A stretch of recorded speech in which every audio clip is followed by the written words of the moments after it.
Good evening and thanks for joining us tonight. I'm Sophie Erber. Tim has the evening off. Despite COVID-19 vaccines being widely and readily available, U.S. health experts now say that America cannot reach herd immunity. It's our top story at 6. Scientists had said that between 70 to 85% of the U.S. population would need to be fully vaccinated to achieve, quote, herd immunity. Now, according to a report from the New York Times, new strains of coronavirus are developing too quickly to reach that 70 to 85% threshold. Additionally, demand for the vaccine has continued to decrease. Iowa has declined 71% of this week's allotment of doses from the federal government because of this plunging demand. Iowa Senator Joni Ernst says leaders need to keep pushing people who are hesitant to get the shot. We have to continue encouraging as leaders. I've been vaccinated. Many of our leaders within the federal government have been vaccinated. And we certainly need Republican men out there showing leadership and getting vaccinated. Health experts and scientists are now stressing the importance of keeping hospitalization rates and deaths down through vaccinations and increased hygiene practices. Democrats tonight are asking for a committee review of the Reynolds administration handling of federal COVID-19 relief funds. The letter comes after Governor Reynolds revealed last week on a Fox News town hall that she rejected $95 million in COVID-19 federal funding. That was for testing in schools. Today, State Senator Claire Celsey and State Representative Ruth Ann Gaines called for a government oversight meeting in the House and Senate so lawmakers can discuss protocols for conducting oversight of that funding. And back here in Siouxland, Sioux City police tonight have named the victim in the fatal shooting that happened over the weekend. 22-year-old Martez L. Harrison of Sioux City was fatally shot on Saturday around 1 in the morning. It happened following a dispute outside Uncle Dave's bar downtown. 17-year-old Dwight C. Evans of Sioux City is now charged with murder. He's being held on $1 million bond. Also arrested, 20-year-old Lawrence G. Kennedy. He's being held on a $250,000 bond. Police say that Harrison was waiting outside for a ride from that bar when an argument began with Kennedy. When Harrison's girlfriend arrived, police say Kennedy assaulted her. As Harrison intervened, police say Evans shot him with a handgun at close range. Harrison was taken to a hospital where he later died of his injuries. And Sergeant Jeremy McClure with the Sioux City PD says the department sees certain trends come and go when it comes to crime in our local youth. He adds it is unprecedented, though, to see 2 teenagers charged with homicide over the last few months. But that it's not unusual to see teens and younger adults committing violent crimes in general. McClure says it takes community effort to keep teens from committing crime. It's not just the police that can affect this problem. It's everybody from the parents to the schools to outside organizations that deal with the youth that can have a positive impact on the direction that these kids take in life. And the more kids we prevent from going down this kind of road, the better.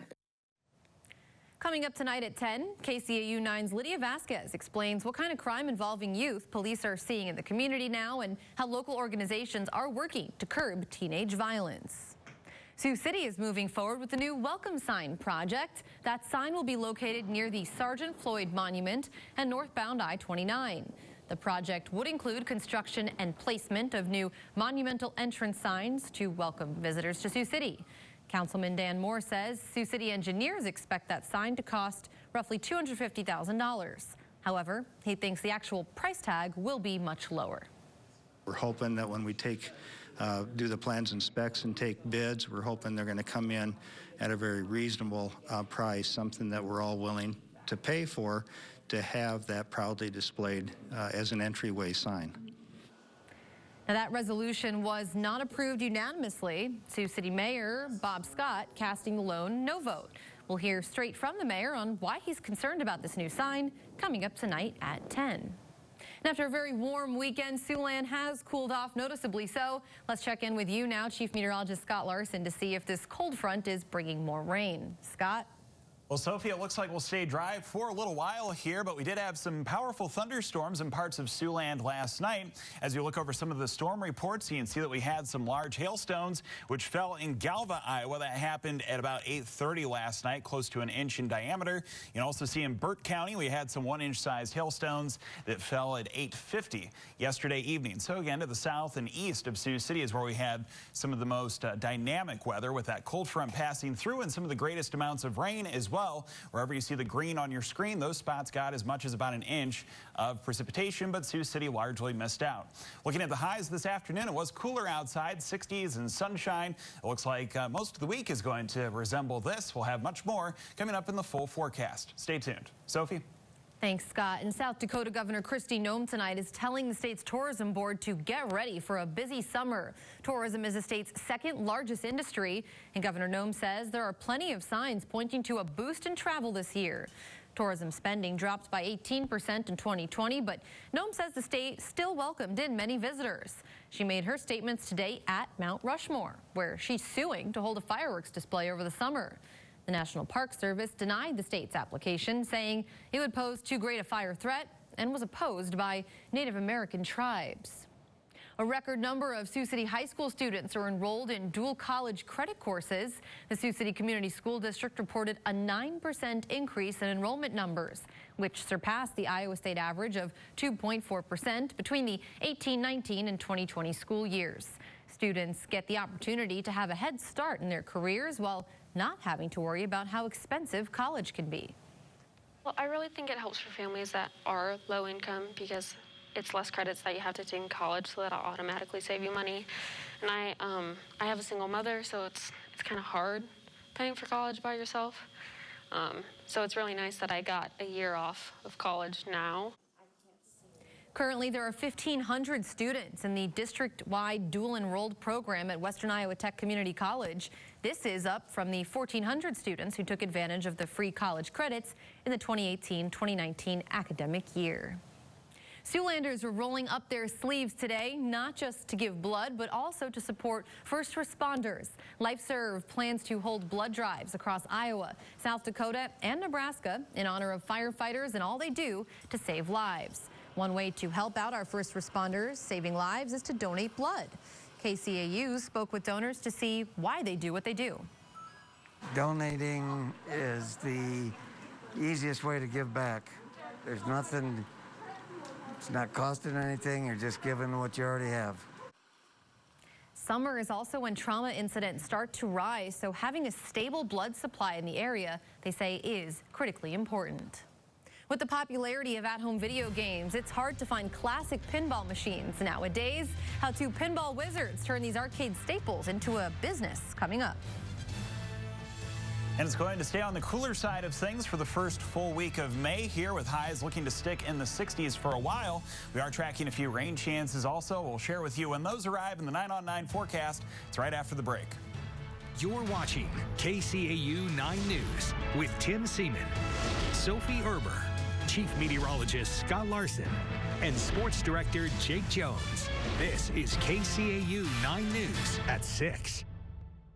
Thanks for sticking with us. After a warm weekend, yes, Scott, today felt cooler when we woke up. But the good news is that we're still pretty warm, pretty nice out, as you can see. And I hear we can expect a lot of the same. Yeah, there's more of this coming our way, Sophie. So if you missed out on today's sunshine and mild temperatures, it looks like we'll be able to string some more of these together. So some good news in the weather department there. As we take the view outside now from our Ho Chunk Center camera posted up in downtown Sioux City. Abundant sunshine this afternoon. We did have some cloud cover this morning associated with some of those thunderstorms that passed through late last night, but it looks like things have cleared out pretty nicely in Siouxland on this Monday. Here's the almanac for today. Well, yesterday our highs were in the 80s. Today, more seasonal, 67, the official high in Sioux City, just 2 degrees short of the typical high of 69. And the low temperature this morning indicated at 53. And the usual low temperature is 44, so a little warmer than average thanks to the cloud cover. As we work our way back to about 70 degrees to close out the 9 on 9 forecast next Wednesday. Well, we've seen some signs of spring, some thunderstorms, some warmer temperatures as well, and some beautiful birds. Thanks to Marty for snapping this picture. This was taken in Crofton, Nebraska.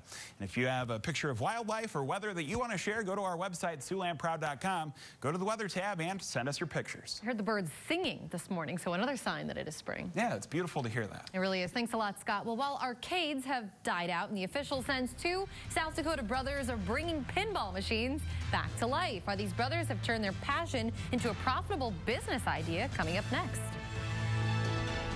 What started out as a love for playing pinball has now turned into a business of sorts for a pair of brothers in Watertown, South Dakota. Sarah McDonald explains. Clay and Ryan Wilford not only enjoy playing pinball, but they've taken that passion and are now fixing up and restoring pinball machines. I was out visiting my brother when he was living in Deadwood, and we started playing pinball out there. We just went one night to a bar and started playing a few games. Eventually decided that I wanted to have my own machine, but in order to be able to convince my wife to allow me to do it, I had to also learn how to fix them. So I went and bought the most rundown machine I could find. From there, he taught himself how to fix the machine. Then his brother Ryan got involved. We started out, he bought one game and fixed it up, and then convinced me to buy one, and I bought it and went through it kind of methodically over time and figured out how to get it running and fixed it up, and then sold that to a guy out in Mobridge, South Dakota, and then started buying more. I think I bought 2 after that, fixed those up, and pretty soon I filled my entire living room with pinball machines. About a year and a half ago, they started their business, Retro Bros Pinball. It grew from us just playing a few games of pinball and then learning how to fix them and loving the process of fixing and restoring them and taking things that are really some people see as junk in their garage to something that people can come here and play. Not only are they fixing up these games, you can also find some of their machines in businesses. Putting them in bars and restaurants and breweries, and then people go there and play them and pay to play them. We have them in Watertown, Brookings, Aberdeen, Sioux Falls, and then some over in Minnesota as well. One of the neat things about it is even in here, you'll come in here on a Friday night and it'll be busy, and on one end you'll have like a 15 or 16-year-old playing a game of pinball, and on the other end it'll be somebody who's 60 or 70. And so it's one of the neat things where a lot of people from older generations enjoy teaching younger generations how to play as well. Ryan says getting the machines back in working condition can be challenging. We're still learning right now. We've used each other as resources quite a bit just to go back and forth, and then the internet too, just going on and looking at guides and talking to people on forums about how to fix them. But you know, really with the help of the communities online and with each other's help, we've been able to fix almost everything we've encountered. And now this business has grown into much more than these two could have imagined. It really grew a lot quicker than we ever expected, and a lot bigger so far than we've ever expected it would. You know, we would be open to seeing it continue to grow. We just love pinball, and we love playing. We love bringing these out into the public so that other people can play as well. So I mean, really any direction that takes us into bringing more people to play pinball, we'll follow. It's exciting to see something that's so worn out and someone thinks it's kind of past its prime and bring it back to life again. Switching gears now, KCAU sports anchor Jacob Brousseau is in the house. Jacob, you good at pinball? I am not good at pinball, but I do very much love it. And no pinball on the docket tonight for us. The Northwestern Red Raiders, they have some of the best receivers in the NAIA. I'll break down what makes this group so darn special coming up next in sports. KCAU 9 News is brought to you in part by... Second game, he still held the Lancers to just 1 score. Next up for the Muskies is another 3-game series, this time against the Fargo Force. Game 1 will be right here in Sioux City on May the 7th. Then Game 2 will be in Fargo the next day. And if a Game 3 is necessary, the teams will come back to Sioux City for the deciding showdown on the 10th. It's good to see the Muskies at home for the playoffs this time. That's right, because they did well on the road, but we didn't get to see them. Yeah, exactly. It's nice to have them here. Absolutely. Thanks a lot, Jacob. And we'll check in for a final forecast. First, let's take you outside right now here in Siouxland. To save you time at the end of your day, tune into your KCAU 9 News at 10. We'll give you all the important news. And complete weather coverage, including our 9 on 9 forecast. All before the first commercial break. All the news. All the weather. And more time. Back to you. served with courage and honor, and now we're sharing their stories. Join us each week as veterans talk with us about their experiences in the military. We're getting an inside look at their strength and motivation. Veterans Voices on KCAU 9, brought to you by Silver Star Car Wash. Turned out to be a sunny night in most places in Siouxland. We take you here to Cherokee, and just outside our studios here, we're also seeing the sun quite different from this morning. Yeah, very different. We had some cloudy skies earlier on today, Sophie, but yeah, we've cleared things out nicely. The wind never really settled down too much, but it looks like it will do so tonight, and the temperature should descend to a low of 37 in Sioux City as we keep those skies mostly clear. A peaceful night. 64, the high temperature for tomorrow afternoon. Looks to be a terrific Tuesday with another dose of sunshine, and the wind not quite as powerful as what we experienced today, as it looks like that'll blow between 10 and 20 miles per hour in from the north. It'll be breezy again on Wednesday with a chance of some showers. We should have some warmer temperatures for Thursday and Friday, getting up to 70. For the weekend, it looks like we'll have some okay weather, but there is a chance of some showers on Saturday and maybe a couple of residual sprinkles on Sunday. So keep those umbrellas handy, but of course, it is good to get some rain, too. It is. We do need it here. We do. All right. Thanks, Scott. Thank you for joining us. We hope you'll join us both here again at 10. Until then, have a great evening, everyone.